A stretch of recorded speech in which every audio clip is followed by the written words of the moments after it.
Right, in this stage, now that we have our UVs finished, right, go over to UV editor. Essentially, our UVs are done. We're gonna do some prep before we export to Substance so we can start texturing. So the first thing I gotta do, you always make sure you delete your history. You make sure you delete your transforms.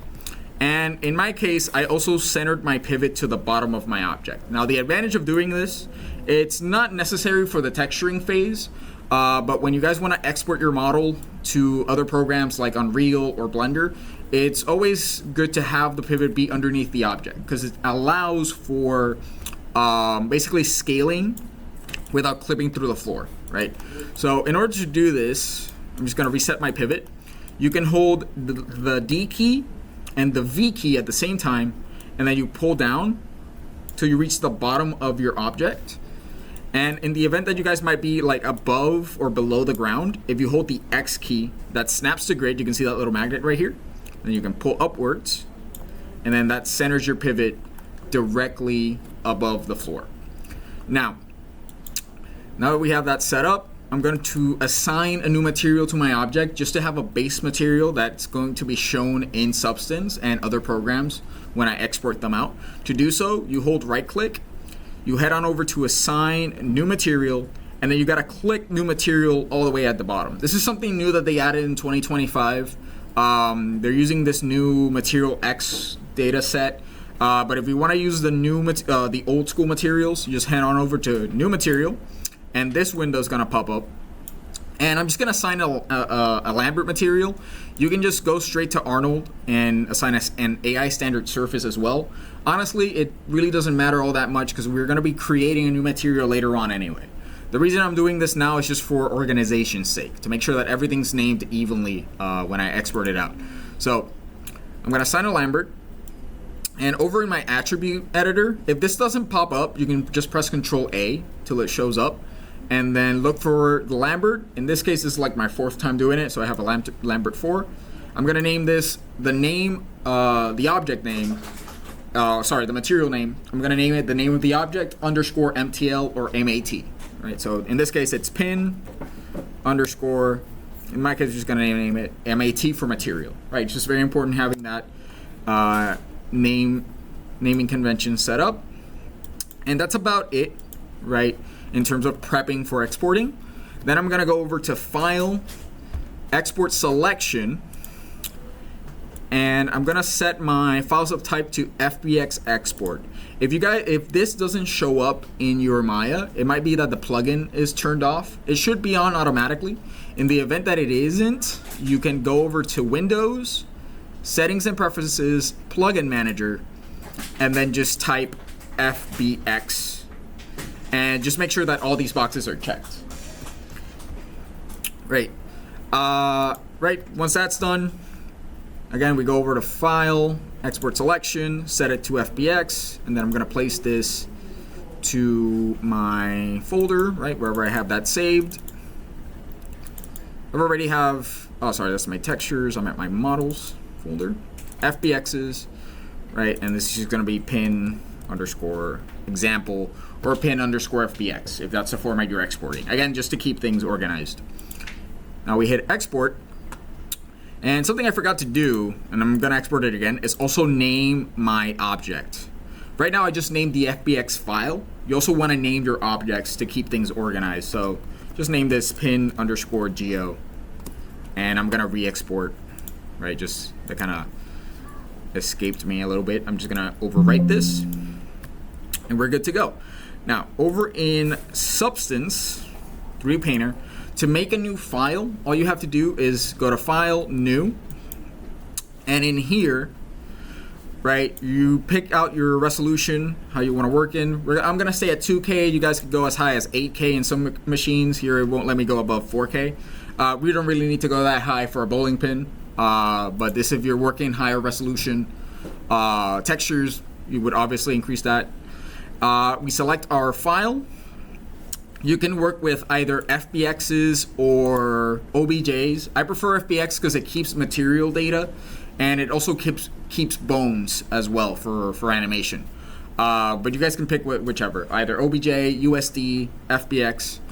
And in my settings over here, I'm gonna make sure that these are turned off. You don't want to work with UDIMs, and you can also turn these off. Import camera and auto unwrap, you don't need those to be on. Everything else you can leave as is. Just in case the normal map format, I prefer OpenGL. You can leave it in DirectX. It shouldn't be that big of an issue. Again, just a preference.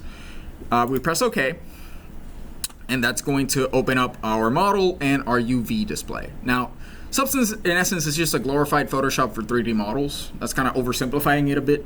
But as you can see, what we're doing at the end of the day, we're creating a 2D texture that we're projecting in a 3D model. And I can see that texture live. And I can also work either on the 2D or on the 3D, depending on the circumstance. So now that I have this set up, quick tour of the controls. They work the same as Maya. If you know the Maya inputs, if you hold Alt and left click, you could rotate camera, Alt middle mouse for panning, and Alt and right click for zooming in and out as well. Also the scroll wheel works for zooming. Another neat feature is if you hold Shift and right click, you can change the lighting or rotate the light around. The way Substance works is that it just has a massive like light dome surrounding our object. And we can kind of just rotate it based on how we want to see it, depending on the light source. Now, before we even start painting, before we even start adding our layers, we're gonna be doing some baking. And by baking, there's a little croissant you can click right there. Baking, in essence, you're just generating textures or generating information based on your model.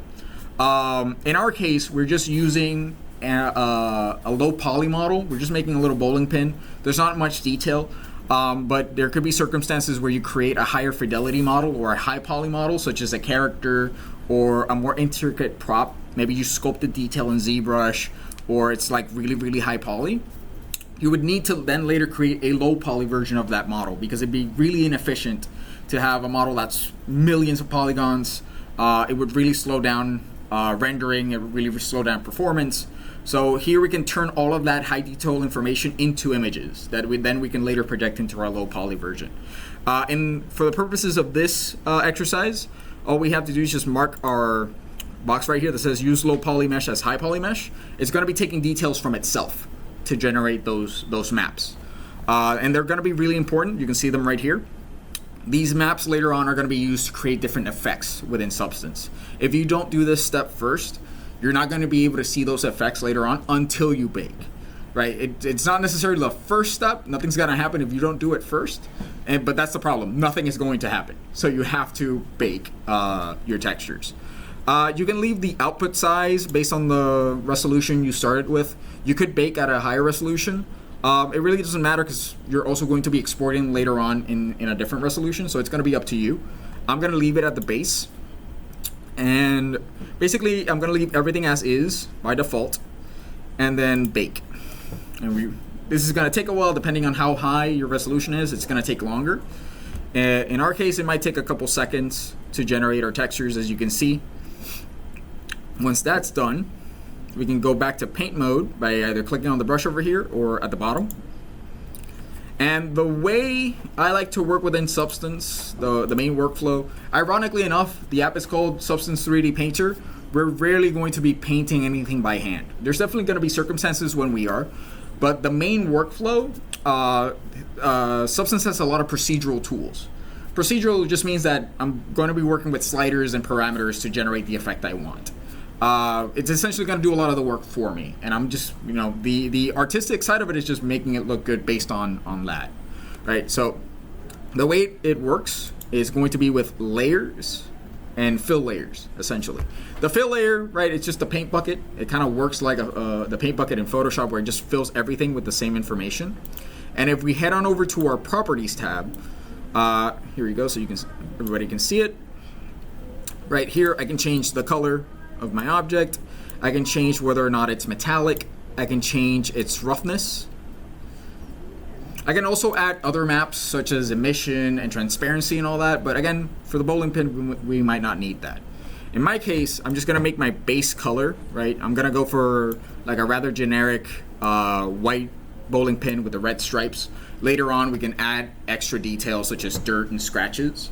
But for now, so you guys can see the general workflow, I'm just applying a base color with the base material as well.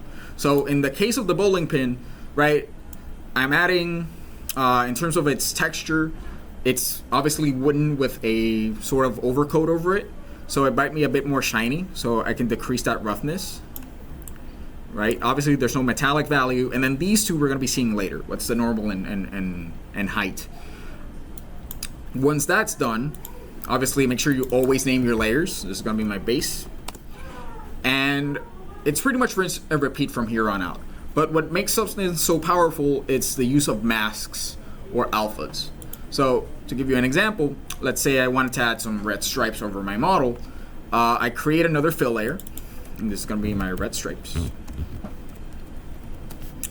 Right? And obviously now when I add this red, it's essentially going to fill all over the object. It's also going to add other material properties over this. So you could also use it to blend between different materials within the same object. You can have metallic properties on top of wooden properties, etc., etc. But in this case, I only want the color. So I can turn these off. And now this is what's driving everything else. Right, my base is what's driving my roughness and my metalness on the entire object, right?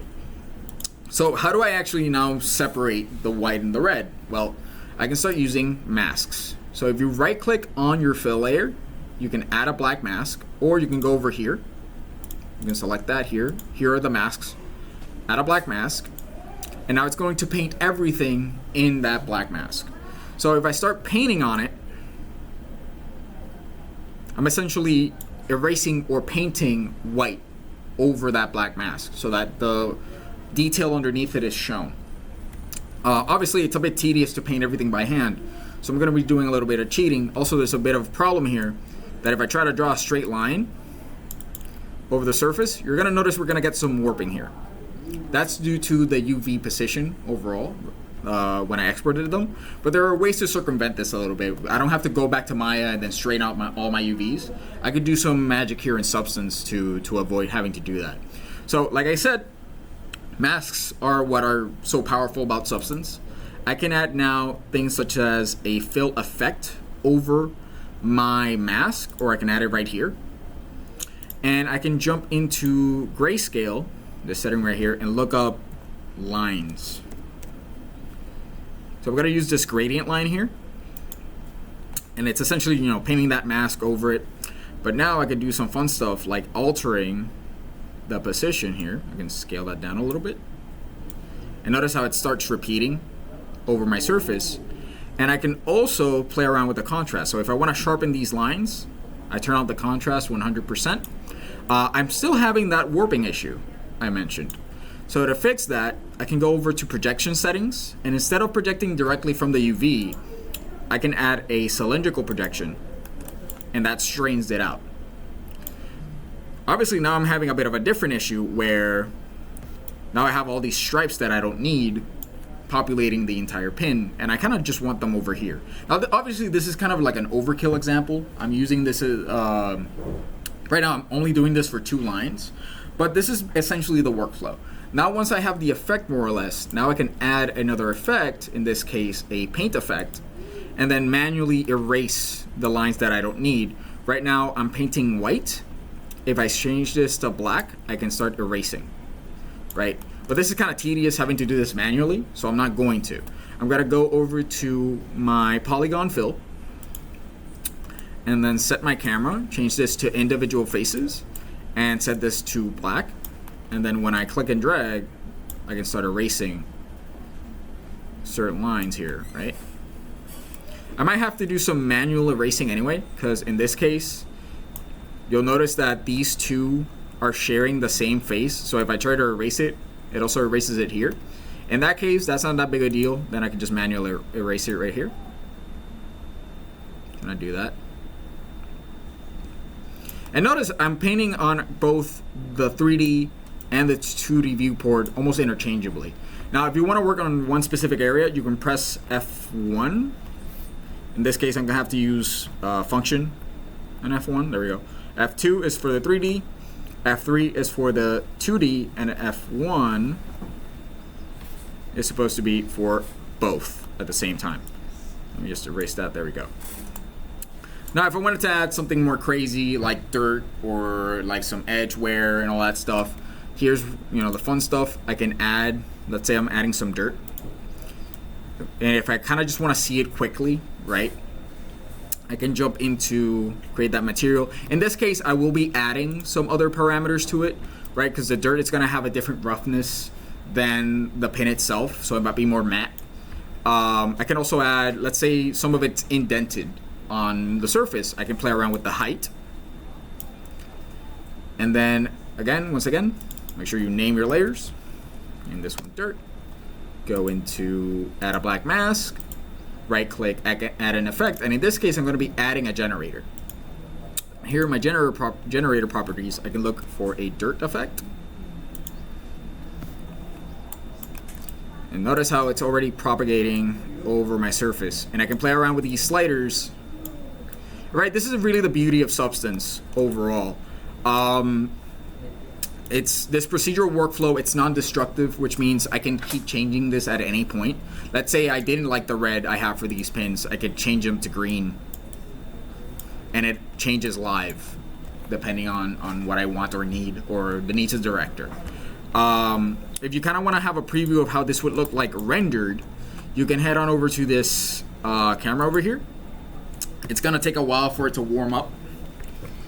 Right, and this is how it would look like if you were to render it in a third application such as Maya or Unreal, just to kind of test it out. Right, and we can go back to painting, and we keep editing. Right, so later on I'm going to be showing you guys how to actually export your textures once you're done. That's going to be coming up in another video. Right, so